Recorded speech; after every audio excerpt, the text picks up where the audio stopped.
سعيد عبد القادر محمد oo ka imaaday Kenya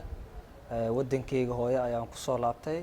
marka wadankayga hooyo ku soo laabtay hay'adda UNHCR ayaa haddana waxay noogu deeqday fursad waxbarasho iyadoo iska kaashanayaan Hano Academy waxbarashadii aad ayaan ugu faraxsanahay wixii waan baranay waxaan baranay waxyaabo la dhahay handograph iyo waa farshaxan af Soomaali yani waa waxbarasho yani oo gacan ku sameysay maadaama hadda maanta said ayaan ugu faraxsanahay waxyaabo qashin oo yani la iska tuuray ayaa maanta wax laga soo saaraa qashin sidii kartoonkii oo kaleeto looda geesaha looda oo kaleeto waxyaabahaas ayaan wax ka soo saarnaa maantana dareenkayga lama soo koobi karo aad ayaan ugu faraxsanahay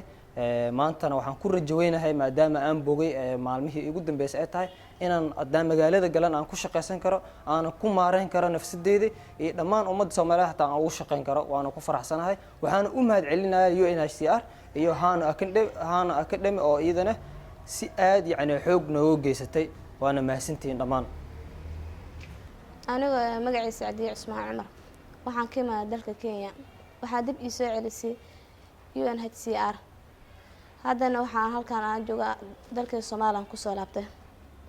UNHCR dib markay igu soo celisay UNHCR oo la kaashanaysa Hano Academy oo nasiisay 3 bilood muddo 3 bilood oo fursad oo waxbarasho ayna barto haddana alxamdulillah waxaan baranay farshaxan baranay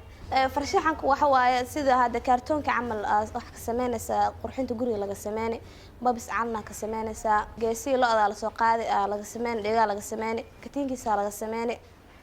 jijimiisa laga sameeyay faraantiisa laga sameeyay kooriis dhayiisa wixiisna isku jira sida sidkii camal loo sameeyay ugu dambeynta hadan waxaan u mahad celinaynaa UNHCR dib noo soo celisay iyo Hano Academy oo iskaashadan waxbarashada ugu caawiyaan magacayga oo Xakiime Geed Siyaad waxaan ka imaaday xariyaha qaxootiga Dadaab waxaa i soo celisay hay'adda UNHCR markay soo celiyeen ka bacdi waxay siiyeen fursad aan wax ku barto oo baranayay caawda iyo wax lagu barto waan si fiican waan u bartay alxamdulillah aan bartay dermaha iyo babisaasha iyo caawda oo dhowr meelood u kala xaaqinka iyo saliga warwareega sida dhiilaha loo talo masafyaha xaaqinka kulli waxa soo dhan ayaan ku baranay alxamdulillah wayna na anfacayaan wayna na anfaceen waxaan u mahad celinayaa Hano Academy iyo UNHCR